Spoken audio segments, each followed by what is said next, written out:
السلام علیکم ورحمة الله وبرکاته. یو محترم پوښتنه کړې ده چې بعضې وروڼه دي په دا روژه کې ژیره نه خوري، نو بیا چې اختر راسي باره ژیرې وخوري.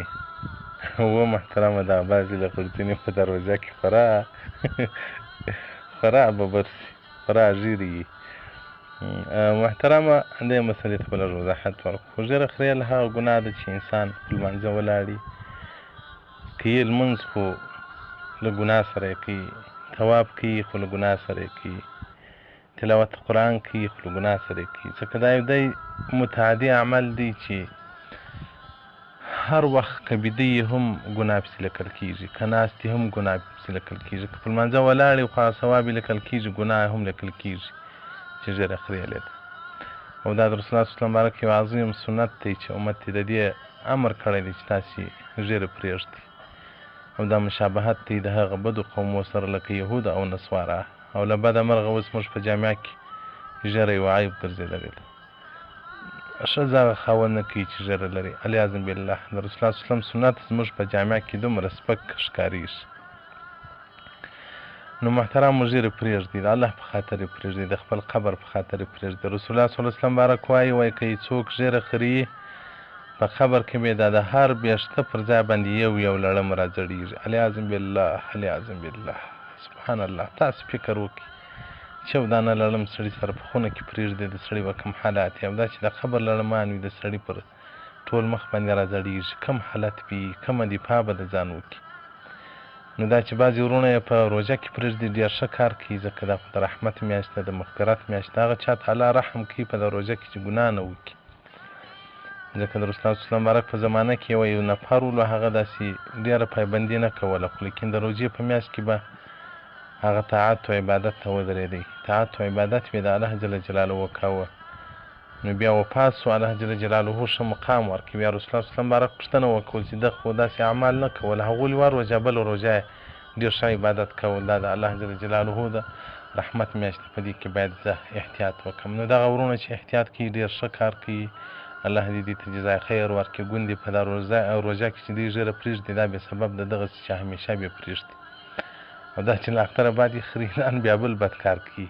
نو دی نو ما کوي چې یو څوک زه په روژه کې نه پرېږدم، نو خو له اختره بعد یې بیا خوریم. یا د روژې قدر وکړي، احترام یې وکړي. بعضې خلک حج ته ځي پرېږدي، ډېر ښه کوي چې پرېږدي یې. دا چې وروسته راسي هم نو ګناه ده کوي، خو لیکن په حج کې باید دا ګناه سړی نه وکړي. دلته نو شیطان باره موقع پیدا کړي، وایي دا چې بیا یې خوري، نو دا تر دې خو نو اوس لا ښه ده مه یې خوري، هغه په لړلي مخ باندې حج وکړي، په لړلي مخ باندې روژه ونیسي. محترمینو په دې کې ډېر نهایي اجتناب وکړي. دا یو عظیمه ګناه ده، کبیره ګناه ده. کبیره ګناه هغه ده چې د انسان ایمان ته تاوان رسوي، ځکه هغه څوک چې مصر علی الکبیره وي یا کبیره ګناه همیشه کوي، هغه څوک غالبا هغه بې ایمانه تر دنیا ځي. نو د خپل ایمان په خاطر باندې ژیرې پرېږدي، او دا یو نبوي سنت ده.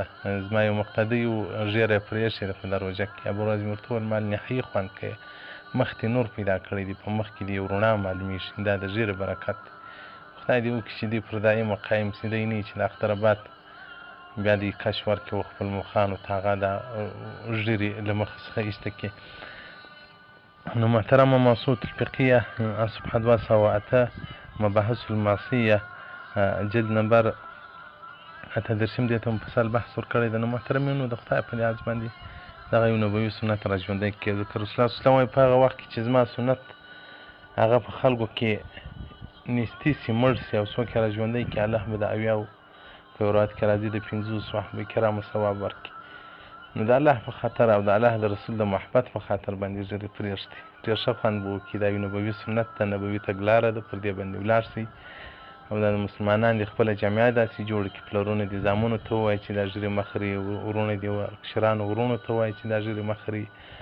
له بده مرغه چې پخوا به په کلي کې یو چا ننګوټه نه وه تړلې، خولۍ به یې پر سر وه، هغه به د سپین ږیرو پر مخ نه سوی راوتلی، د کلي د امام او د ملاو مخ ته به نه سوی راوتلی. خو لیکن نن یې ژیره چپه او راسته خریلي، خو په مجلسو کې ناست سپین ږیرې ناست او علما ناست دي، داسې غږېږي ولکه څونه زمانه وروسته کېږي، ادب ځي او محبت د دین او د سنتیاتو ځي. هسې مو ډېر خلک ولیدل چې ښې ږیره یې درلودې، متشرع خلک وو، خو لیکن هغه داسې ښځې پر واوښتې چې هغه ورته وویل چې ته نه اوس بیا دا څه کوې چې لو ببره ژیره.